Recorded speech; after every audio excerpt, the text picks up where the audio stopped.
Okay. Go. Hi. Hi, Eileen. Hi, Rui. How are you? Good. How are you? Doing fine. I'm Roohi Choudhry, and I am a fiction writer and creative writing teacher. I'm speaking today with Eileen Pollack, who is a novelist, nonfiction writer, and creative writing professor who also has a background in physics. So many different hats.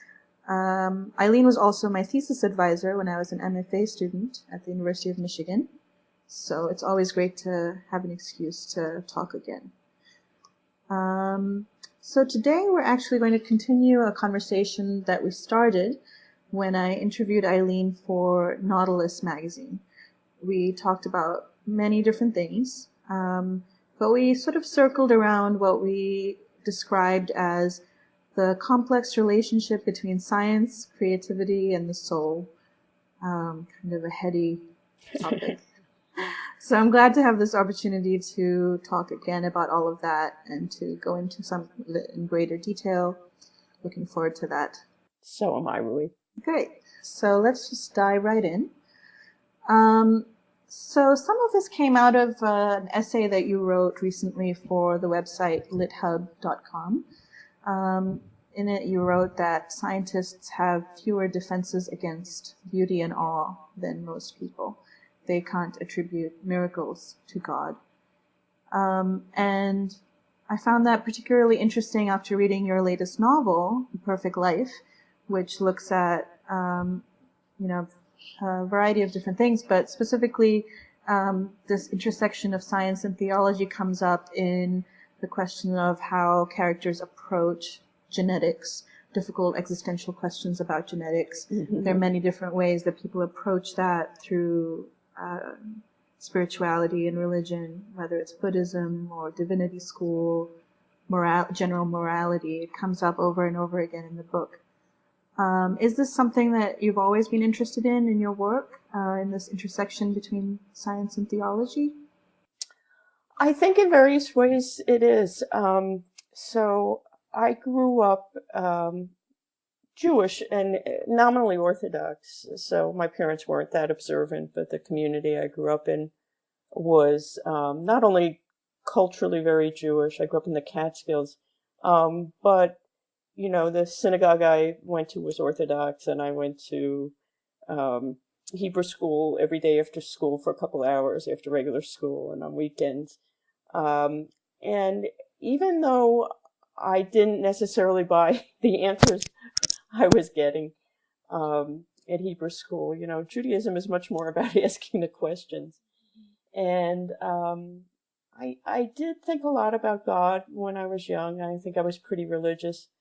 But as I got older, I was studying science more and more and more and more. And, I think those two ways of looking at the world were always there in my head. I wouldn't even say they were battling, but when I was trying to figure out how the universe got started, how people could have evolved, how language had come to be, and then how how the science that I was learning, what universe did that describe? Was that the same universe that was described by the theology I was learning growing up? And they weren't that hard to reconcile. Judaism leaves a lot of, unless you're fanatic about it, leaves a lot of room for interpretation. But I was always trying to fit the two together. And then when I started writing, of course, I had three things I was trying to fit together. So yeah, I think that state of wonder, that state of awe was always there, and it still is. I just can't believe that all this exists and that things work the way they do, the human body, the universe, even, human-made laws and, the way communities work, and that so many people just take it for granted. And we were talking before about the election, and I just keep coming back to someone like Trump, who says that he never, there's never any introspection. He never questions anything. He just goes ahead and deals or tries to become president or says whatever comes to his head. And that's so the opposite of the way that I've always been, you know. So I just really, um, you know, and I think scientists really are the opposite too, because even though they're not necessarily thinking about moral questions all the time, although sometimes they are because of the consequences of their work, that they're all the time thinking, they can't ever take for granted the way the physical world works. You know, they look at fire and they think, what is that? You know, not just that that's going to cook my food, but what's going on there that makes there be fire? What is fire? You know, how does it cook things? Um, and you know, that's sort of the universe I live in.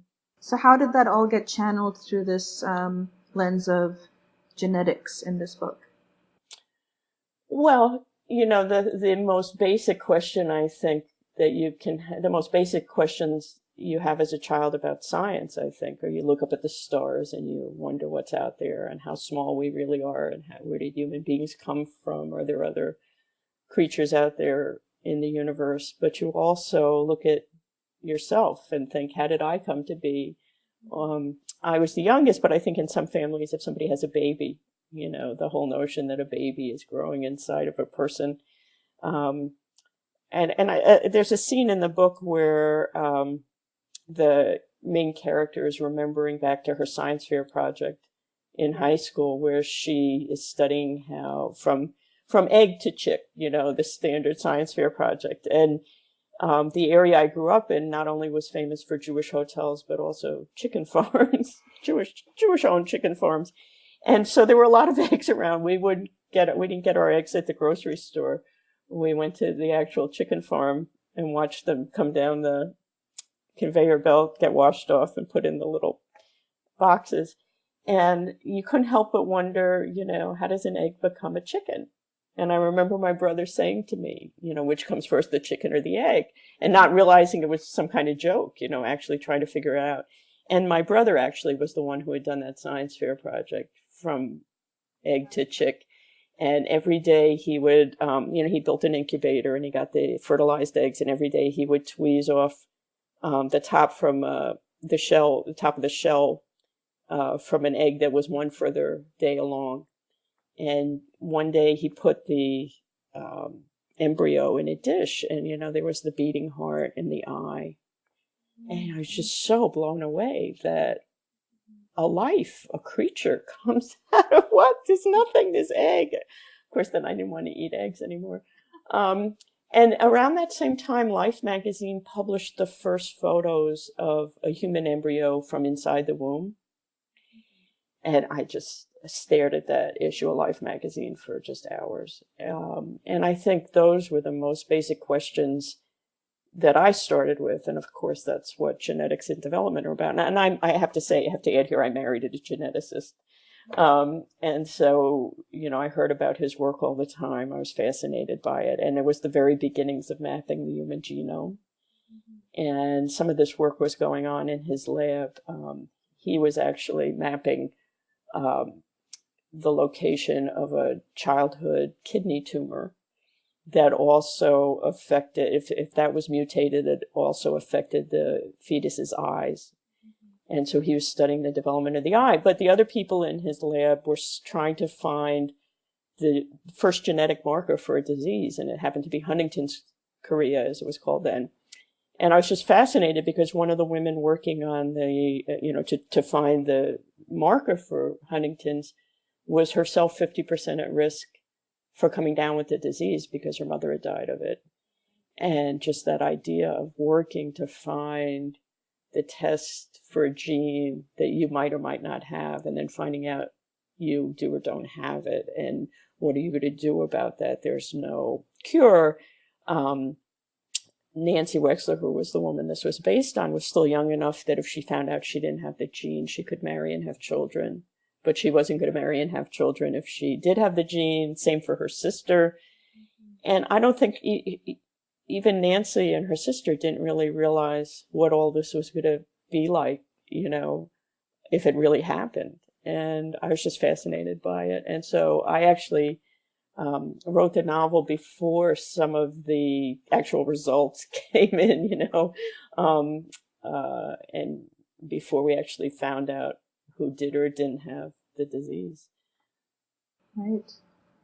Going back to what you said a little bit ago about scientists and the sense of wonder, and how it's hard to believe almost that so many people kind of walk around without really investigating or not even investigating, but wondering about how this all came to be. And when the last time that we spoke and we talked about that a little bit, you mentioned that Virginia Woolf once spoke about this and talked about the world as cotton wool, like that we've moved through the world as cotton wool. Maybe I'm getting that a little wrong. But the world is cotton wool, and how we all have moments in which we break through the cotton wool. And those are the sort of important moments. She calls them moments of being.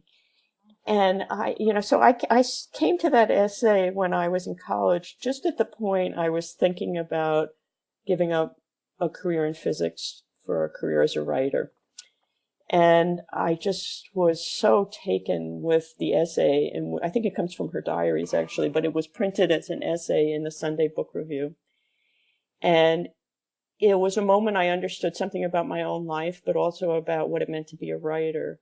Because what she was saying was the writer's job to capture those few moments of a life when you're aware of something. When she said it's like a punch comes out from behind the cotton wool, and you see something, you understand something, and of course you're not taking something, you're not taking life for granted at that moment, but that there's such a startling clarity and hyper-consciousness of a moment of being where you're feeling something, you're thinking something, you're understanding something, and that trying to capture those moments was what writing was about.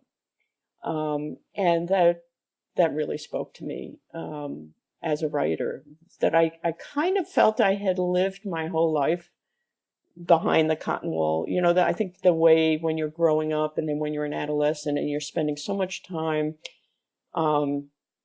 well, in my case, worrying if I was popular or not, would anybody ever want to date me or fall in love with me, but also could I keep up with the work at school, and was I going to get the next physics test, pass the next physics test. But here comes a different kind of life where I was experiencing things as a person, where I felt connected to the universe and something much bigger was going on. And sometimes I felt that as a scientist, so when I understood some principle about the universe that just blew me away, that was a moment of being.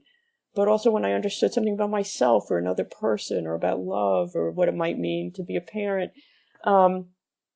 I felt like, oh my God, there's so much more to this being alive business than I thought. It's not just about getting grades or whether somebody's going to date you or not.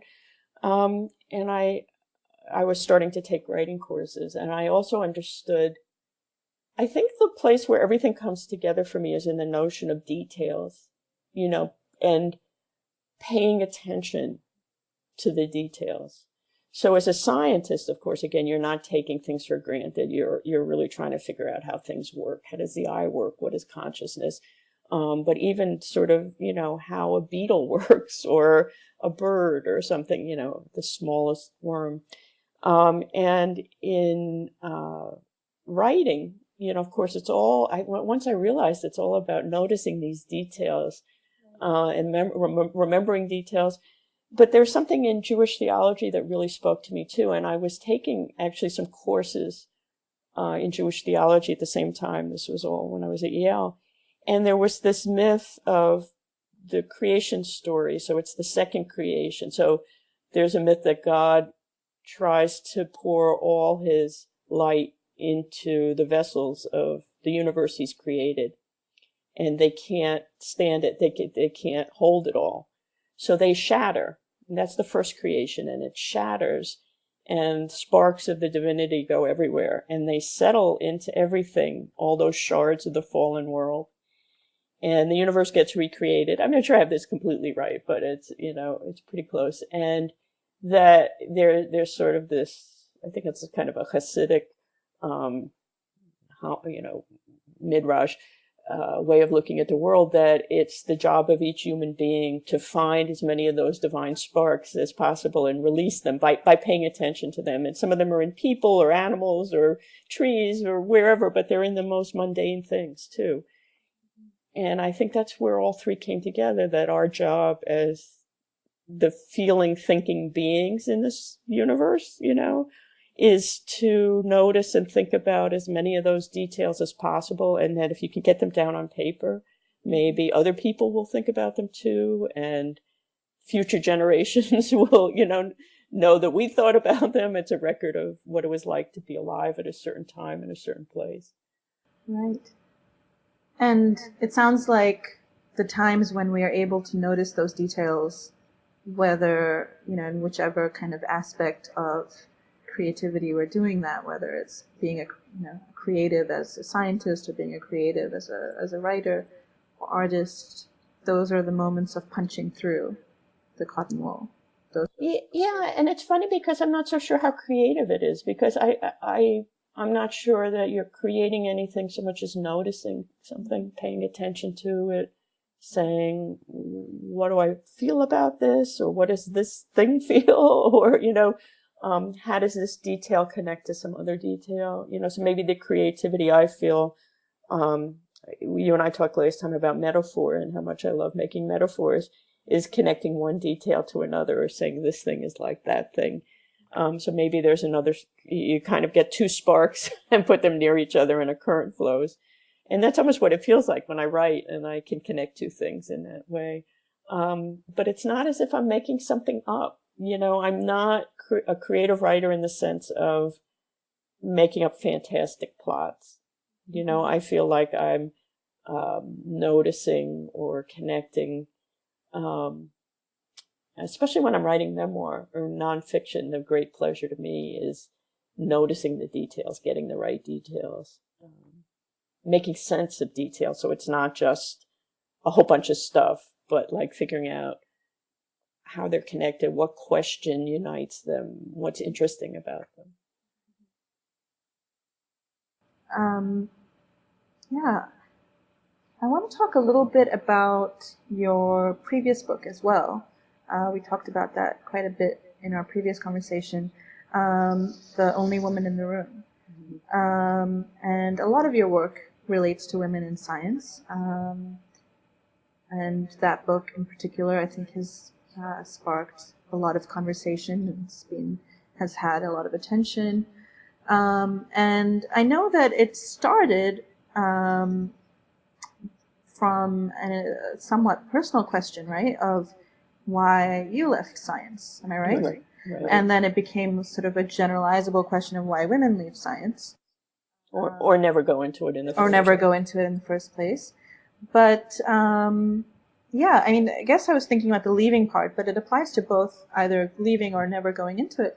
It kind of struck me as similar to sort of personal stories that people tell of leaving religion or, leaving the faith, that, sometimes that it failed them in some way. And maybe this was just me projecting something that was interesting to me.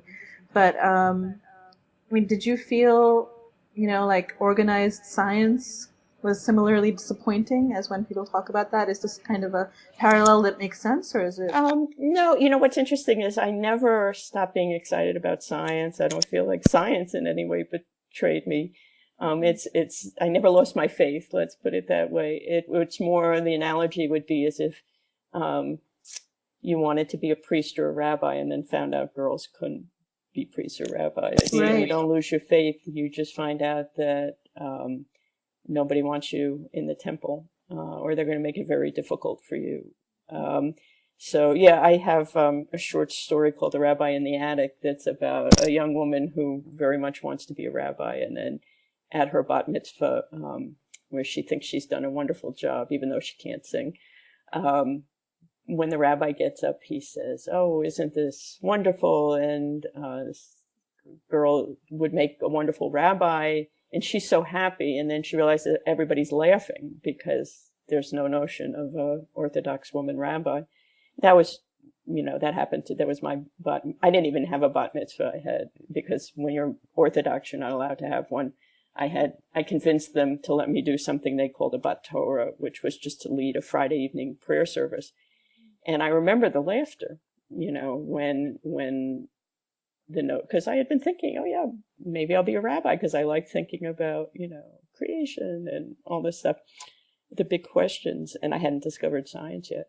And so, I didn't stop being a Jew. I just realized that the people in charge, the men in charge, were not thinking of me as someone who, so it was much more becoming disillusioned with what it would be like to be a woman trying to be a theoretical physicist, say at Princeton or somewhere. And it wasn't even so much of a conscious choice. I just was so battered and burned out that I remember saying to somebody, it felt like I had been carrying a refrigerator around on my shoulders, and then I realized I could just put it down. I didn't have to carry it around anymore. But there's this real sadness with that too, because I love science and I wish I had stayed with it and been able to contribute something, really meaningful in terms of figuring out something about how the universe works. I didn't want to write about not having gone on to do it. Yeah. I mean, it just strikes me as such a parallel of what you described as the story of the not bat mitzvah, and the disillusion there, and this disillusion, perhaps as a woman who was disillusioned by religion. I can see that parallel as something that makes a lot of sense to me. Of not being allowed in certain spaces. Yeah, the good part of it is that as a writer, and I did think about this, I think, when I made my decision, was that as a writer, you can think about everything. You can try to take the big picture and put everything together, which is not only thinking about science and its role in human life, but, how it is part of the larger sense of what it means to be human. And you can think about all sorts of philosophical questions, and also just these much more human concerns of love and parenthood and death and fear of death. And these were all things I wanted to think about too. And, as much as I wish I had stayed in physics and become a theoretical physicist, I also know, I'm pretty sure what kind of person I would have been. And would have been a much different person than I am now. I think by leaving, I was able to develop all sorts of dimensions of my soul, my personality, my, being in the world that I never would have been able to develop as a physicist. I would have gotten, I don't want to say nerdy, but even more nerdy. You couldn't, there was no model for how to have any kind of healthy, balanced life and be a theoretical physicist. And I would have probably married another physicist, and I might have had a great life, but I also know the things I wouldn't have understood about myself, the friends I wouldn't have made, the experiences I wouldn't have had, that, were much more part of the life of being a writer. And I don't know if I've turned out to be a happier human being, but probably much healthier. So it's kind of hard to make that distinction, right? Looking back, because I came across this quote once by Jean Rhys, the writer, when she was asked in an interview late in her life,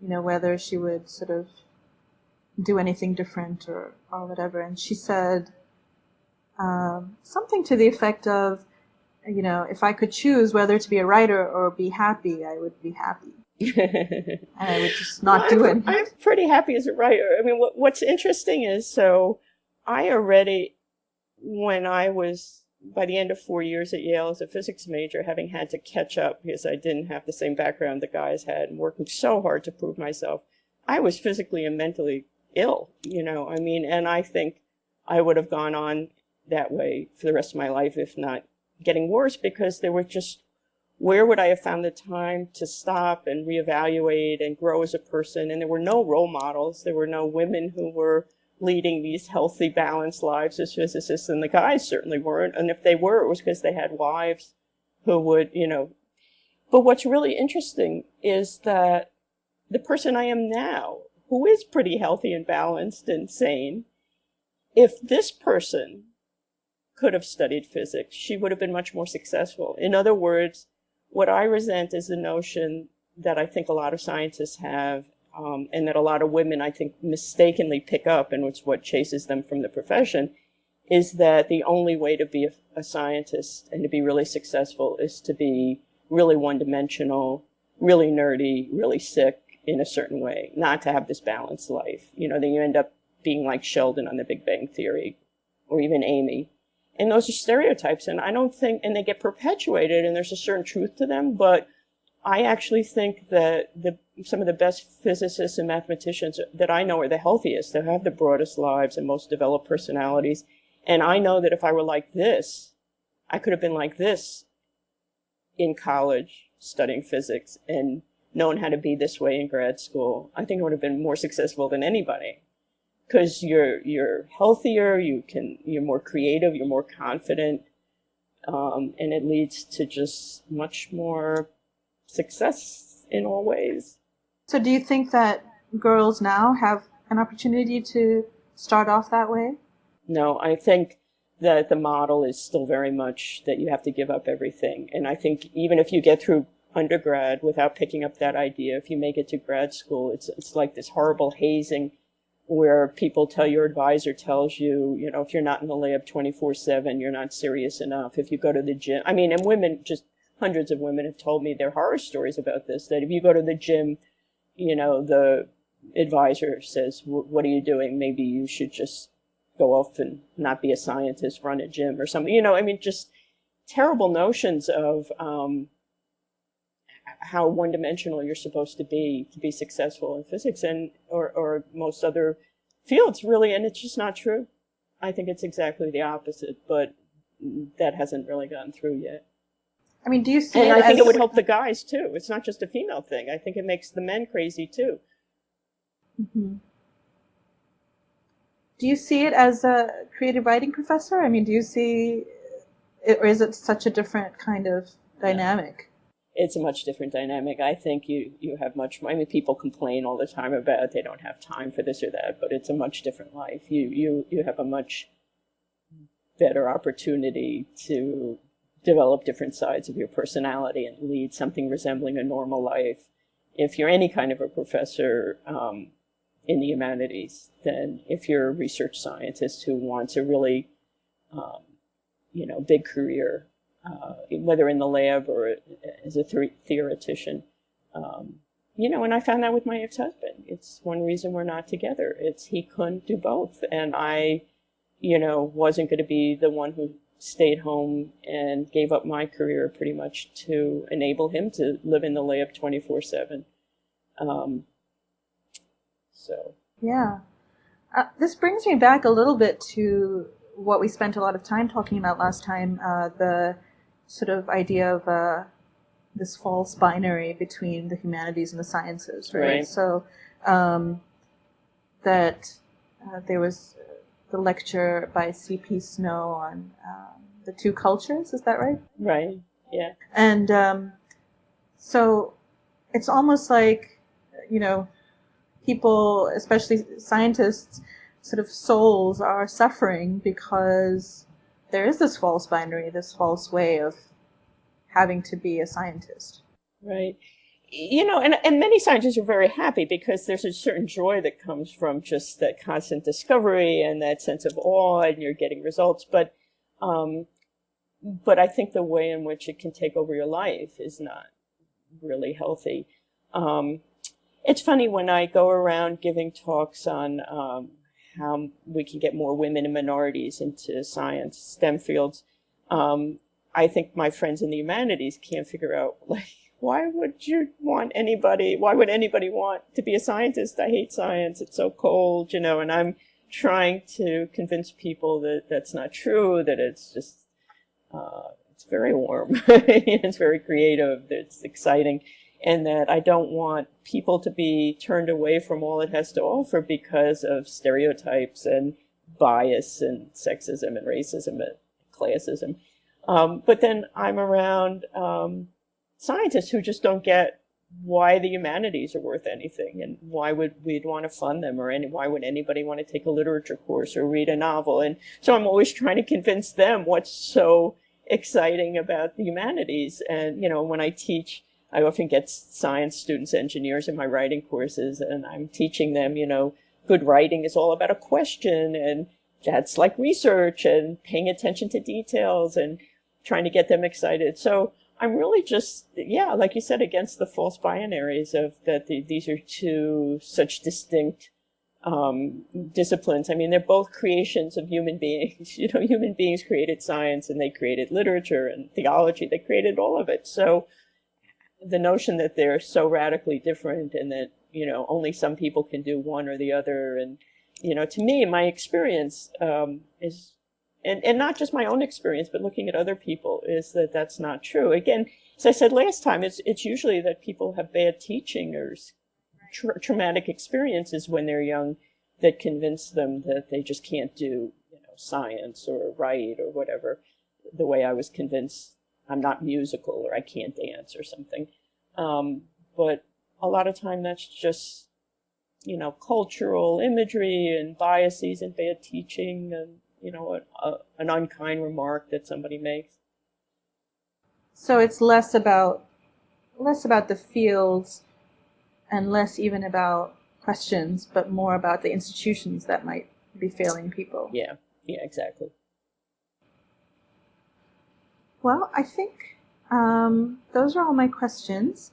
This was a great conversation. I'm glad that we got to talk again and talk about the soul and science and creativity, and somehow managed to link all those together in this great conversation. So thank you. You always ask such good questions, Roohi. And you always have great answers. So thank you. Thanks a lot. Thank you. Bye.